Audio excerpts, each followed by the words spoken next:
Hi guys, I missed you so much. I know I took last week off, but I just needed to regroup and reorient and just get ready for the crazy month that is September. But now I'm back. Hello. So for this week, I wanted to do a discussion that I have been seeing a lot lately, especially with the releases of all these RPGs. And that discussion is, are longer RPGs better than shorter RPGs and vice versa? There's a lot to talk about, so let's get into it. But before we do, please hit that like button if you end up liking the video. Consider subscribing if you're not yet subscribed. And what do you prefer in the long run? Long RPGs or short RPGs? For those of you who are in the know when it comes to JRPG Discord or RPG Discord, you will probably know where this discussion really stemmed from, and that's with the new Trails in the Sky Chapter 1 and reportedly how long it would take you to beat it. So yeah, that's what sparked my interest in this discussion. And it's funny because I've seen people put like a ton of hours in Minecraft and Fortnite. I know it's over time, but the same people are just like, oh my god, 80 hours is too much hours. So now I want to explore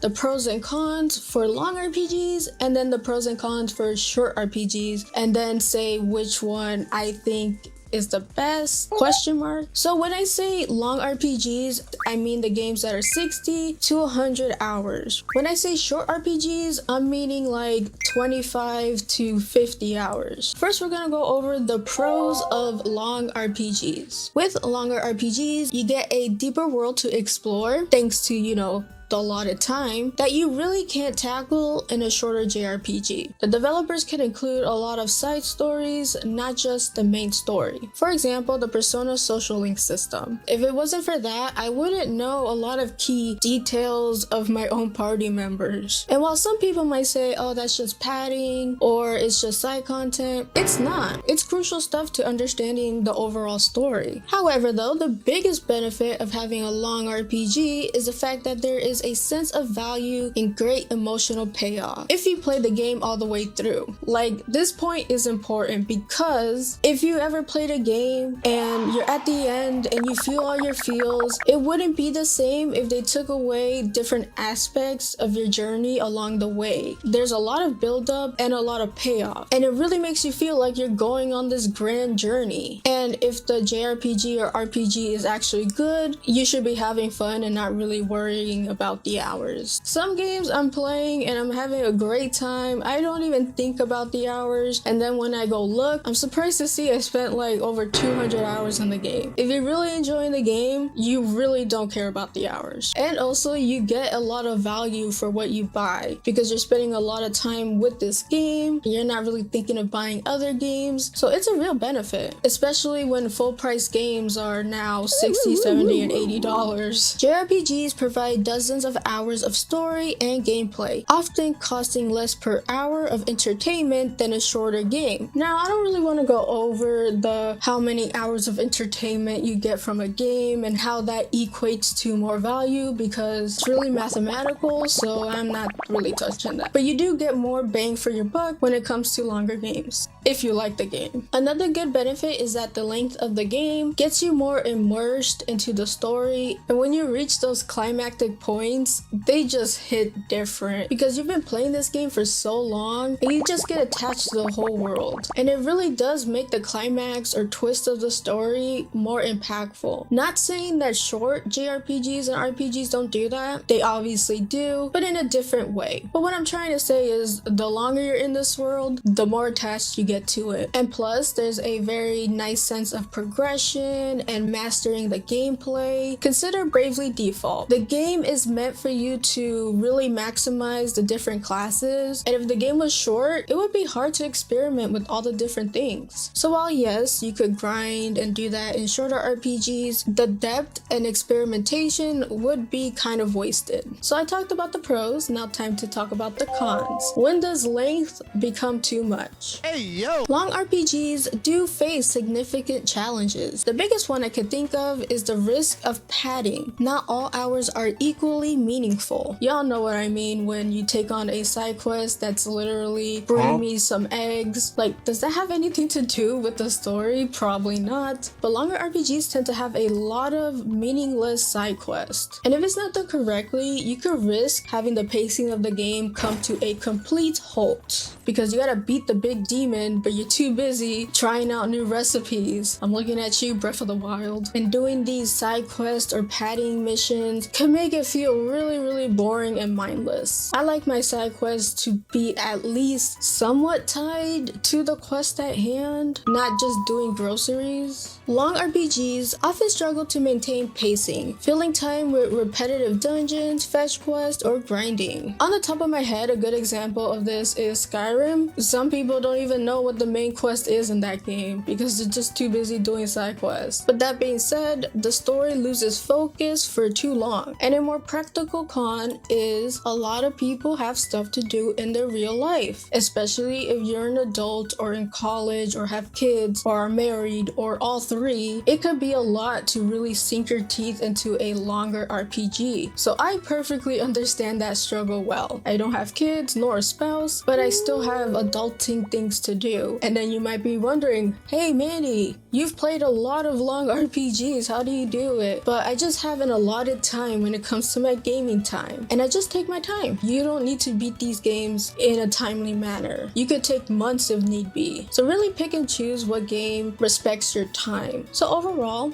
I really love long RPGs and JRPGs, and even though there are a lot of negatives, there's also a lot of positives. At their strongest, they provide a whole new level of immersion and deliver emotional payoffs that a short RPG really can't. The magic of long RPGs lies in making the player feel that every hour is justified. And trust me fam, when you finish a long RPG, it's the best feeling ever. Now with all that long RPG out of the way, let's now turn to shorter RPGs and JRPGs. They're now becoming more and more relevant, and a lot of people love them, including me, because they come with a lot of pros. So let's go over the pros of short RPGs / JRPGs. Shorter RPGs, by contrast, excel in areas where long games sometimes stumble, with the most obvious advantage having a tighter pacing. With less time to work with, they have fewer fillers and focus on the story and getting the story across in a more condensed way, with a story that moves really quickly and the mechanics do not overstay their welcome. Chrono Trigger is a shining beacon when it comes to this. Now, maybe back in the day, Chrono Trigger might have been a long game, but it's still really short, coming in at 20 to 25 hours. Every boss, character, and dungeon feels very purposeful. Although when I think of a Chrono Trigger remake, how are they gonna end up doing it? I feel like it's still gonna be short, but it might be a little bit longer, maybe have some side content, who knows. Another pro is short games are more approachable, especially to newcomers, and it really doesn't give that intimidating factor. That's why when I recommend JRPGs for beginners, I tend to put a lot of shorter RPGs so it doesn't feel very overwhelming. And short RPGs are king when it comes to not wasting your time. They tend to really take out the fluff and the padding, and they make you focus on the main story. And just because I said long RPGs make you feel good when you finish them, short RPGs do that too, but in a different way. You just feel satisfied by the fact that you beat a game and you rolled credits. So as much as I love a good short king RPG or JRPG, there are some cons. The most significant limitation of short RPGs is reduced character and world development. They ain't got no time to do all that. They really want you to focus on the main story and what they're trying to say. And it may not receive the same depth as they would in a longer game. A good example of this in action is Expedition 33. I love the game so much, but man, I would have loved more details about the world, about the characters, side stories, and all the stuff that they talked about, but we didn't really get to see it. It feels like half of the game's story was off screen, and there was a lot of things I would have wished they explained and explored in Expedition 33. For players who value immersion and rich character arcs, shorter games can feel a little shallow. In Chrono Trigger, I had a hard time really relating to these characters. Like Chrono and Mari got married, and I'm just like, when did this happen? How did this happen? They just hugged like once. Now they're married? I would have loved to see more scenes between them, heart-to-heart chats. I don't know. That would have been amazing. And another thing is the lack of gameplay mechanics. I'm not saying shorter RPGs have bad game mechanics, but they're really simple. And finally, shorter RPGs may not seem valuable. Like you didn't get your bang for your buck. Now some of this is false because I've played shorter RPGs where I feel fulfilled. But when it comes to games that are really short and full price, it's really hard to feel that value from the game. Some short RPGs do rely on replayability, but to me, I'm just like, I don't want to be doing the same thing again, so I don't really count that, though some people might. Fortunately enough though, most short RPGs do reflect their price.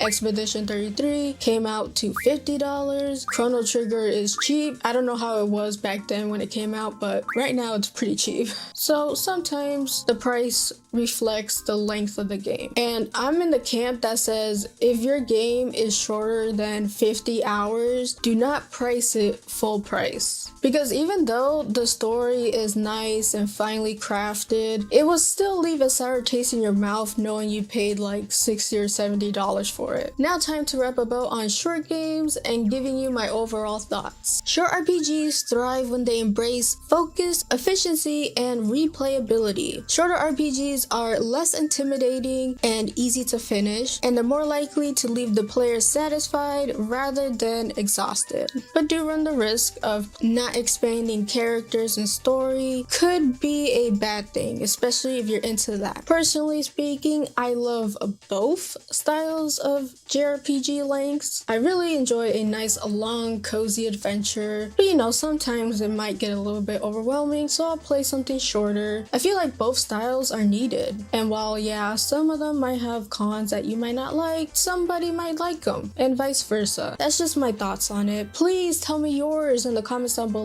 Do you like longer RPGs or shorter RPGs, or are you in the middle? I would love to hear that. Please like this video if you like it, would appreciate it, and yeah, hype it up if you can. Hit that if you want to.